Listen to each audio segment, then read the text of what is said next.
Salam alaikum wa barakatuh. Chers amis, ravi de vous retrouver encore.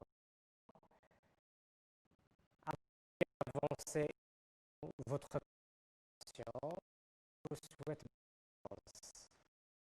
Le temps vite, la main proche, donc essayons bien travailler et préparer l'examen. Et toujours avec de sciences de la Terre, et dans ce je vous propose la correction de l'examen de brouillard de rattrapage. Deuxième baccalauréat, expérimentation physique. L'examen de l'année de la rattrapage composé de parties. Comme toujours, la première partie, la restitution des connaissances, notée sur 5 points, et pour cette année, il est porté pour 2019 sur l'utilisation des matières organiques et inorganiques. Et on commence par la première question qui nous demande de définir les notions suivantes. L'exivia, fertilisant organique. Rappelez-vous, déjà vu dans le cours, qu'est-ce que ça veut dire l'exivia? C'est un liquide issu d'une matière organique, issu des déchets, qui se trouve dans des décharges, par exemple. Après les précipitations ou lorsqu'il se mélange avec de l'eau, ce qui résulte de ce mélange, donc il donne ce liquide qui est coloré et qui est riche en polluants. Donc on propose la définition suivante. On dit que l'exivia est le liquide résiduel engendré par la circulation de l'eau et des liquides à travers une zone de stockage des déchets et il se caractérise par son enrichissement en microbes, métaux, matières organiques pour signaler l'ampleur de l'effet d'impact de ce liquide comme des. Passons à la deuxième notion, fertilisant organique. Et rappelez-vous, on a vu, lorsqu'on a parlé des techniques de fertilisation des déchets, principalement des riches en organiques, résultant des activités physiques. Ce fertilisant, ce sont résultats de composition des organiques de l'intervention des micro-organismes. On propose une définition fertilisant organique, fertilisant obtenu par la décomposition de la matière organique des déchets en aérobie sous l'action en présence de l'oxygène, sous l'action des micro-organismes. C'est une technique qui permet la valorisation des déchets organiques. Passons à la question. Pour chaque, lisons ensemble la question. Pour chacune des données numérotées de 1 à 4, il y a une seule suggestion correcte. La question recopiée. Sur votre feuille de production, les couples ci-dessous et adressez à chaque numéro la lettre qui correspond à la suggestion correcte. Donc, ce que nous devons faire, devant chaque chiffre, nous devons noter la convenable. Choisissons en choix. Donc, il faut choisir la suggestion correcte parmi 4. Donc, notez ici qu'il y a 4. Il faut faire attention avec les numéros. La deuxième, la troisième et la quatrième question. Et on va commencer par la première question. Lisons ensemble la question. L'effet de serre et les résultats de la pollution de l'air par. Est-ce que les rayonnements radioactifs, est-ce que le métal, CH4, que l'azote? Est-ce que l'hydrogène? Donc, je lis toutes les propositions et je commence la vérification pour choisir la bonne réponse suggestible. Donc, pour les rayonnements radioactifs, non, pas aucune relation avec l'effet de serre. Rappelez-vous que l'effet de serre, donc, s'il y a une relation d'une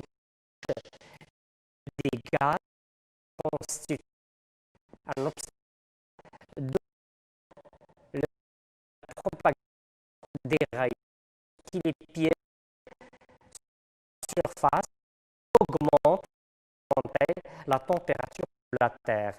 B, le métal, c'est H4. Et vous avez vu ça dans le cours. H4, c'est parmi les gaz à effet de serre. Donc, on retient.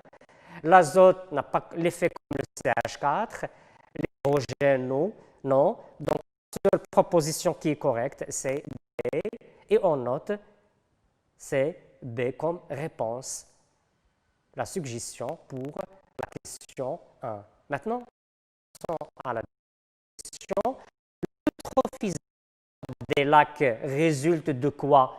La prolifération des êtres vivants, l'enrichissement de ces eaux par le calcium, l'enrichissement de ces eaux par le nitrate, l'enrichissement de ces eaux par les pesticides chimiques. Et notez bien, on a déjà vu ça, donc vous avez vu le cours, l'eutrophisation, qu'on se dit dans l'environnement, alors les eaux traitées en phosphate qui sont de principale activité agricole, favorisent un micro-organisme dans ces eaux, donc ce qui la prolifération du plancton et aussi donc le milieu devient privé d'oxygène et la destruction du milieu, la prolifération des êtres vivants, l'enrichissement de ces eaux par le calcium, c'est ça. Donc la seule suggestion, c'est l'enrichissement de ces eaux par les nitrates. Et principalement, on a dit les nitrates et les phosphates. L'enrichissement de ces eaux par les pesticides chimiques, non, parce que ces molécules qui favorisent la multiplication. Donc on note ici comme réponse, c'est devant 2. Passons maintenant à la question. La pollution des eaux par les nitrates résulte principalement de quoi? Quelle est l'origine de ces ions, les nitrates? Elle résulte de l'utilisation excessive des engrais chimiques, l'exil, l'utilisation excessive des pesticides, pollution, les pollutions industrielles, mais normalement, polluants industriels, normalement les nitrates, principalement, on les trouve dans les engrais chimiques. Normalement, les nitrates et les phosphates. Une suggestion correcte. L'exivia, non, c'est pas une source. L'utilisation excessive des pesticides peuvent être des pesticides organiques, donc ce n'est pas une source principale pour la pollution des eaux, les polluants industriels. Et donc, on note que c'est A qui est correct, l'utilisation excessive des engrais chimiques qui sont riches en nitrates.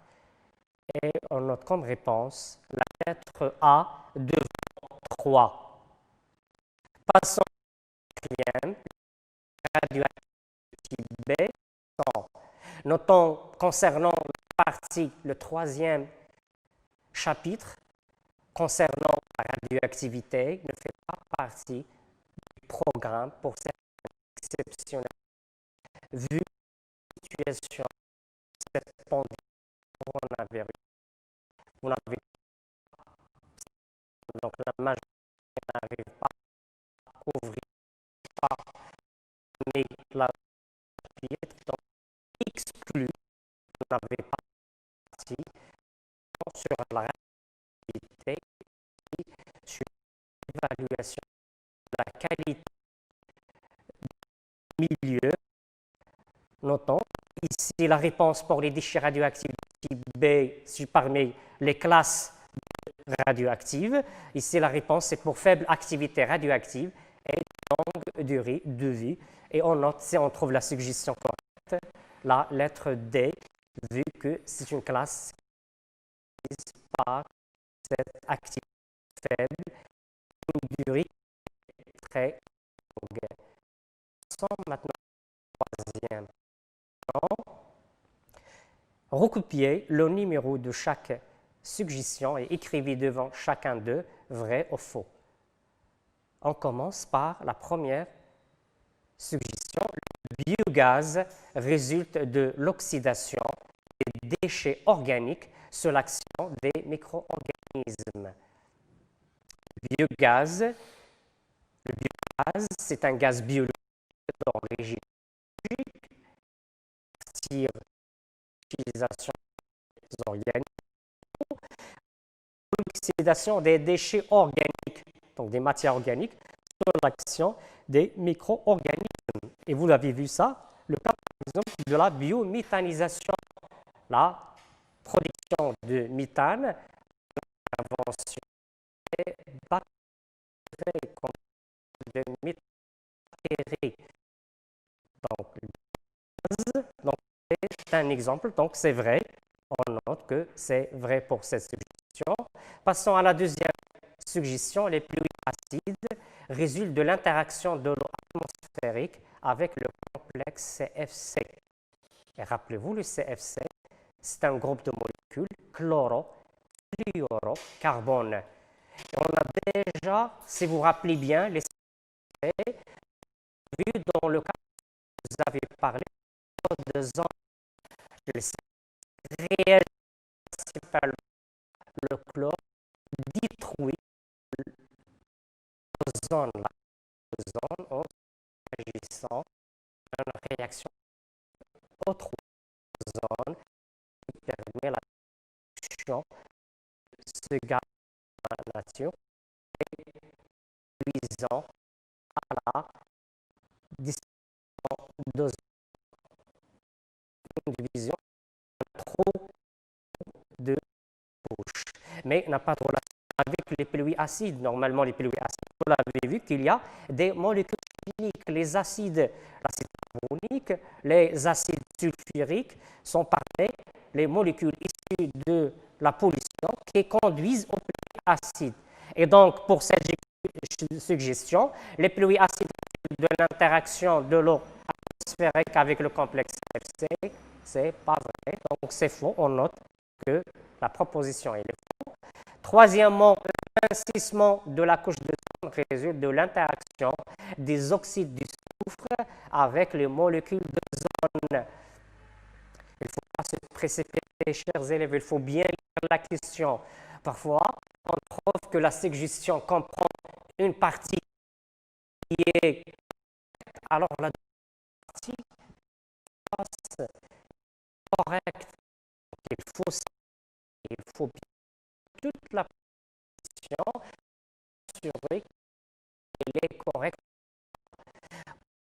Concernant la position, qu'est-ce qu'il dit? L'amincissement, c'est-à-dire donc la couche, l'épaisseur, elle est diminuée. L'amincissement de la couche d'ozone résulte de l'interaction des oxydes du soufre avec les molécules d'ozone. Normalement, les oxydes de soufre fait partie pour conduire aux pluies acides. Dans des acides, en interaction avec de l'eau. Mais pour la couche d'ozone, on a cité ça, il interagit avec le CFC, le chlore qui réagit avec les molécules d'ozone conduisant à l'amincissement et pas les oxydes de soufre. De ce fait, la proposition 3, elle est fausse. Et on note ici, c'est faux. Après, quatrième proposition, qu'est-ce qu'il dit la proposition? La demi-vie est le temps au bout duquel toute la matière radioactive est désintégrée. Et selon cette partie, cette question portant sur le chapitre qu'on a dit qui est exclu du programme pour cette année, mais d'après ici la suggestion demi-vie, alors ici de le temps en entier, normalement c'est le demi, c'est la moitié. Et donc la proposition, il est faux. Et passons maintenant à la dernière question de la première partie portant sur la restitution de connaissances. La question de lier chaque élément du groupe 1 à la définition qui lui convient du groupe 2. Recopier les couples 1, 2, 3 et 4 et adresser à chaque numéro la lettre correspondante.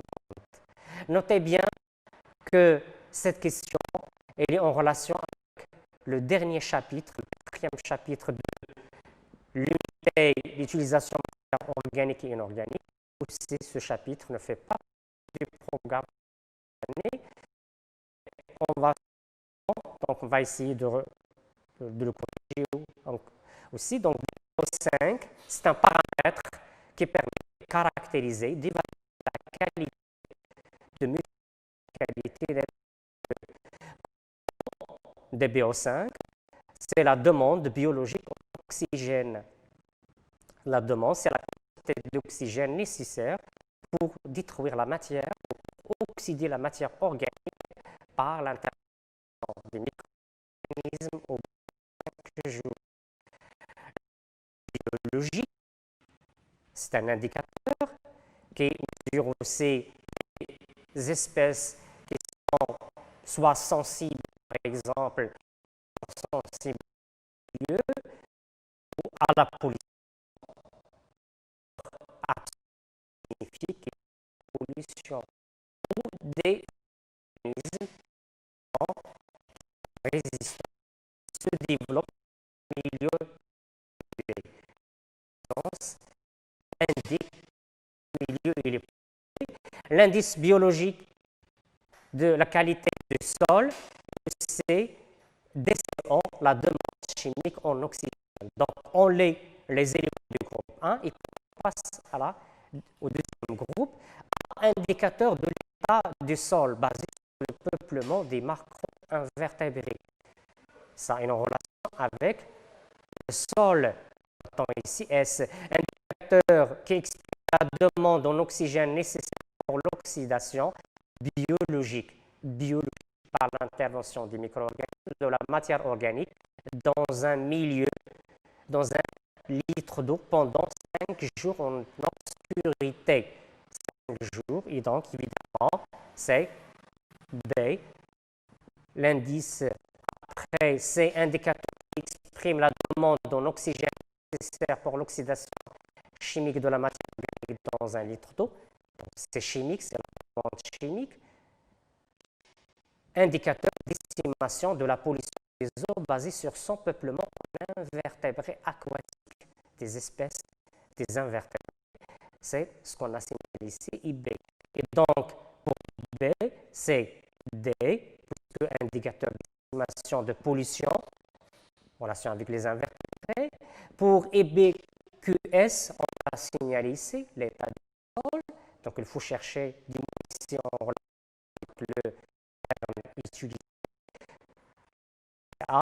Et dernièrement, pour indicateur d'estimation, pour DCO, on a signalé ici la demande chimique qui exprime la demande d'oxygène nécessaire pour l'oxydation chimique de la matière organique dans un litre d'eau. Et on note pour 4 C. Maintenant, on va à la deuxième portant restitution des connaissances. Pardon, sur le raisonnement scientifique de la communication.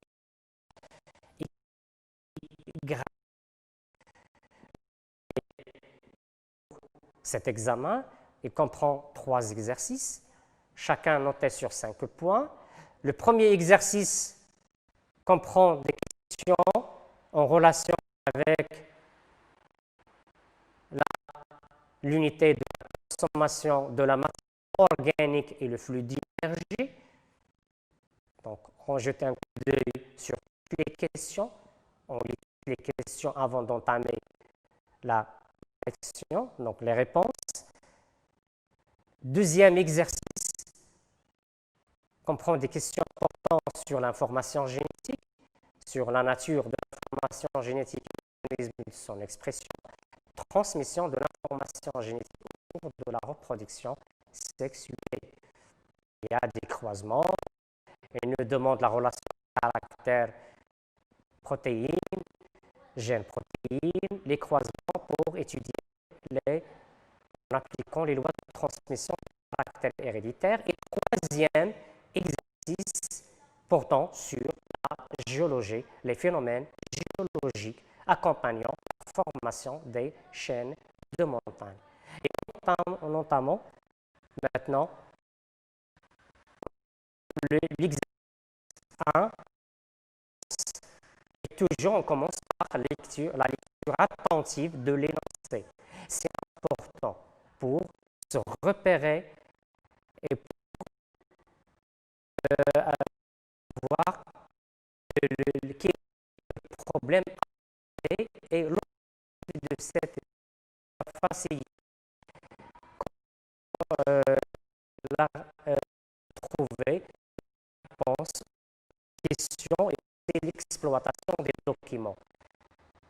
On commence la lecture. L'ATP est un intermédiaire métabolique indispensable pour toutes les activités cellulaires. Les cellules vivantes régénèrent leur ATP par oxydation des molécules organiques en adoptant des voies métaboliques différentes. Afin d'expliquer la différence de la taille des colonnes chez deux souches de levure de boulangerie P et G, l'espèce est Saccharomyces cerevisiae. Sa relation avec la voie métabolique adoptée. Notez bien, chers élèves, l'objectif est cité ici. C'est important de bien lire ça. Afin d'expliquer quoi la différence de la taille des colonnées chez deux souches de levure de boulangerie P et G. Et sa relation avec quoi? Avec la voie métabolique adoptée. Donc ici, on suppose qu'il y a une relation entre la taille des colonnées des levures et avec la voie métabolique adoptée. On propose les données suivantes. Dans deux boîtes de Petri identiques, on suit les deux souches de levure sur un milieu gazé complet contenant notamment 5% de glucose et abondamment oxygéné. Les cultures sont placées à une température constante. Le document montre l'aspect des levures au début et à la fin de cette culture. Qu'est-ce qu'il nous demande? Sachant qu'une colonie est le résultat de la multiplication des cellules, à comparer les résultats à la fin de la culture, document 1, pour les deux souches de levure et G, qui nous demande une comparaison des résultats. Et deuxième question B, proposer une hypothèse pour expliquer la différence observée au niveau des colonies des souches P et G. Donc, vu qu'il y a une différence, on va noter, on va proposer pour expliquer cette différence à quoi due. Pour répondre à la première question,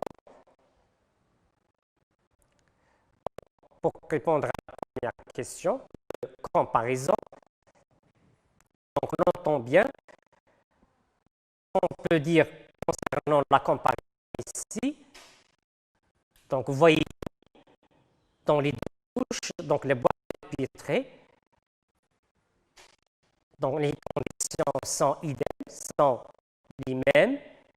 Regardons l'état au début de la culture et après la fin, qu'est-ce qu'on trouve?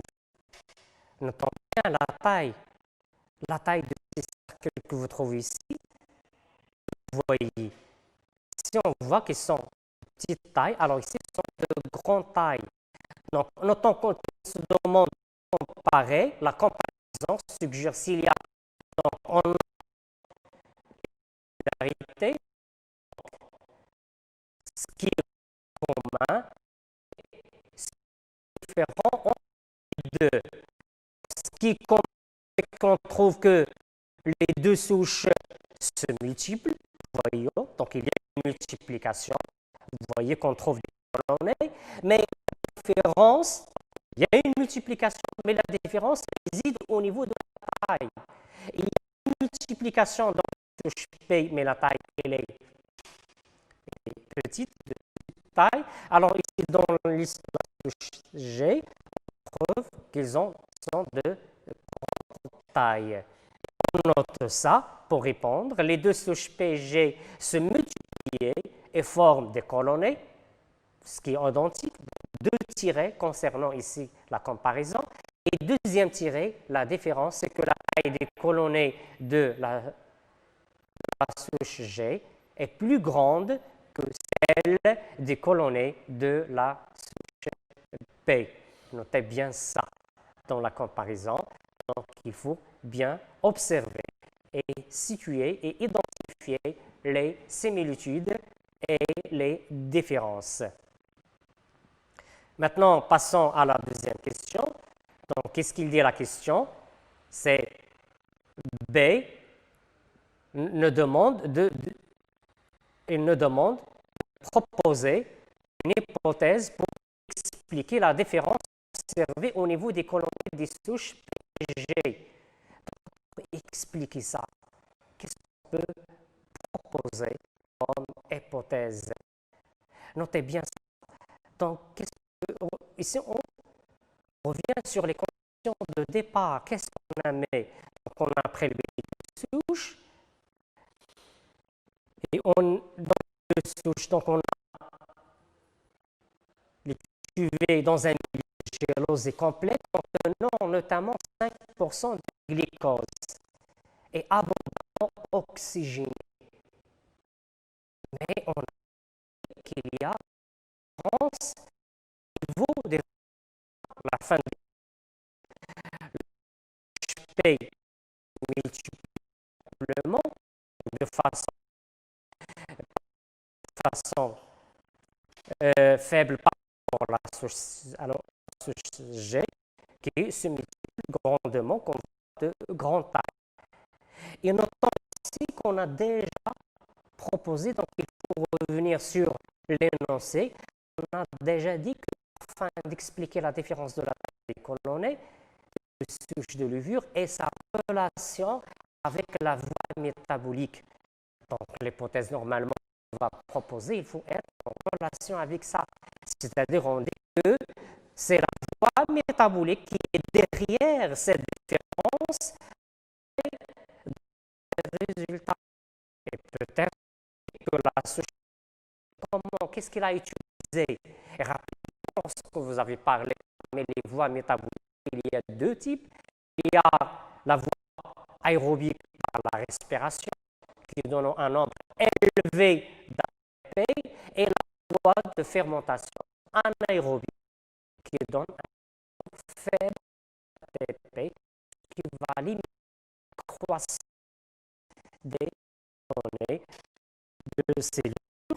Et donc, on peut proposer ici la différence au niveau, on peut dire que c'est la souche G qui adopte une voie métabolique aérobie, ce qui lui permet de former des colonies de grande taille, alors que la souche P adopte une voie métabolique anaérobie et par conséquent,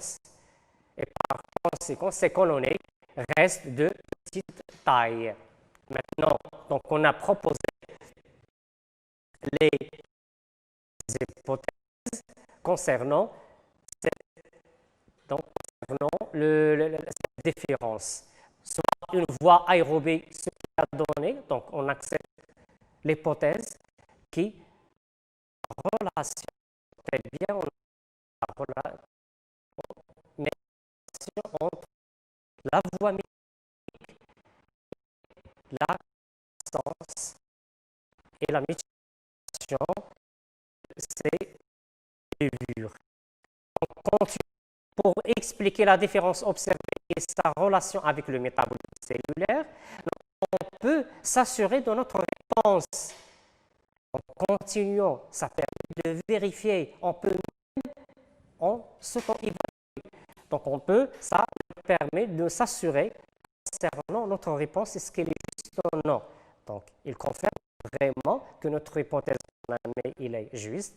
La relation avec le métabolisme cellulaire, on cultive deux souches P et G sur un milieu gélosé dépourvu de glucose et abondamment oxygéné, placé à une température constante, puis on mesure la variation de la concentration d'oxygène avant et après l'ajout de la même quantité de glucose dans le milieu de culture.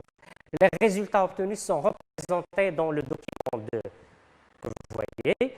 Après l'ajout de glucose, donc avant et après, on suit la concentration en oxygène dans le milieu de culture de la souche G en unité arbitraire. On suit la concentration en oxygène dans le milieu des cultures de la souche, toujours en unité arbitraire. Notez ici, donc on a suivi la concentration en oxygène dans les deux cultures avec le temps avant et après l'ajout du glucose. Alors que aussi, il nous donne une observation des deux souches.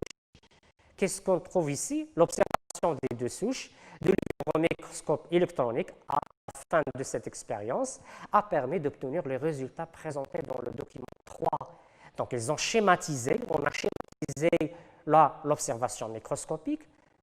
Qu'est-ce qu'on note? Le nombre de mitochondries au niveau de levure G, environ 15 par cellule, levure P, environ 4 à 5 par cellule.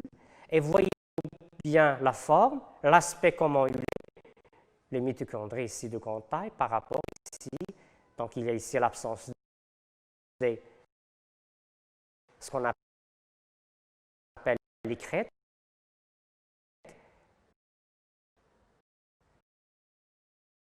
Dans le cas des levures P. Donc, deuxième question, en exploitant les résultats présentés par les documents B3, déduisez la voie métabolique adoptée par chacune des deux souches de levure P et G.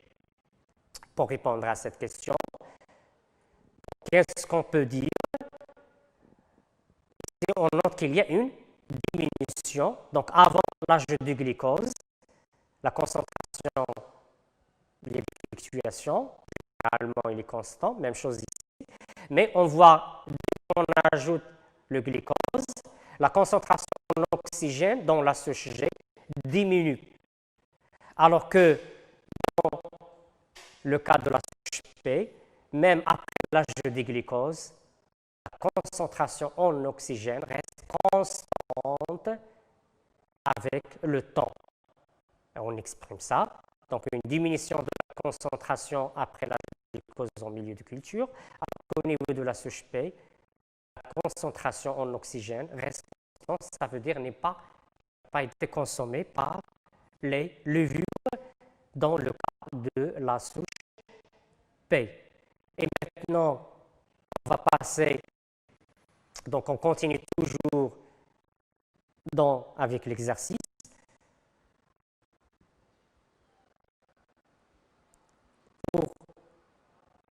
Donc, on passe au deuxième document. Le résultat de l'observation microscopique. Le nombre de mitochondries environ 15 par cellule. Levure P, environ 4 à 5 par cellule.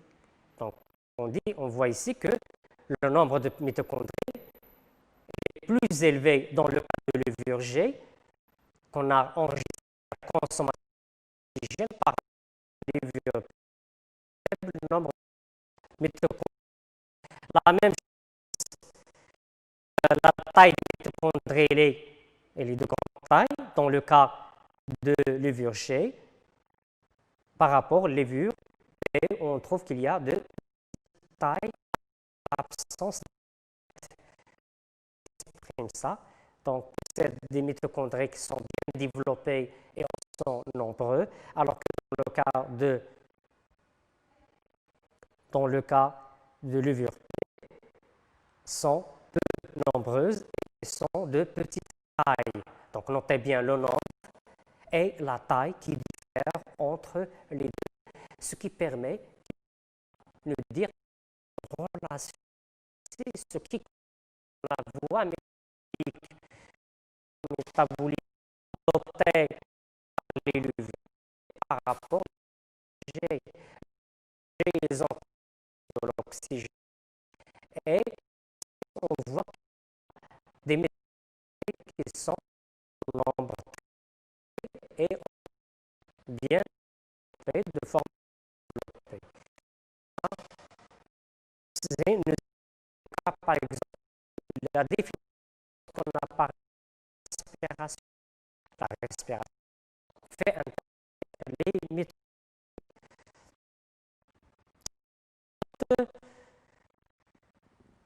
Pour expliquer, donc, déduisez la voie. Donc, qu'est-ce qu'on peut déduire? Donc, d'après les documents 2 et 3, 2 et 3, on déduit que les cellules de la souche G adoptent la voie de la respiration, alors que les cellules de la souche P adoptent la voie de la fermentation, qui ne fait pas intervenir les mitochondries, ce qui explique qu'il n'y a pas de consommation d'oxygène. Et ce qui explique qui est des colonnes qui est faible, petite par la taille donnée, donc des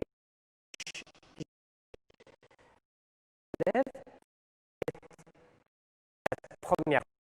Et je vous rendez-vous pour la séance pour la correction de cette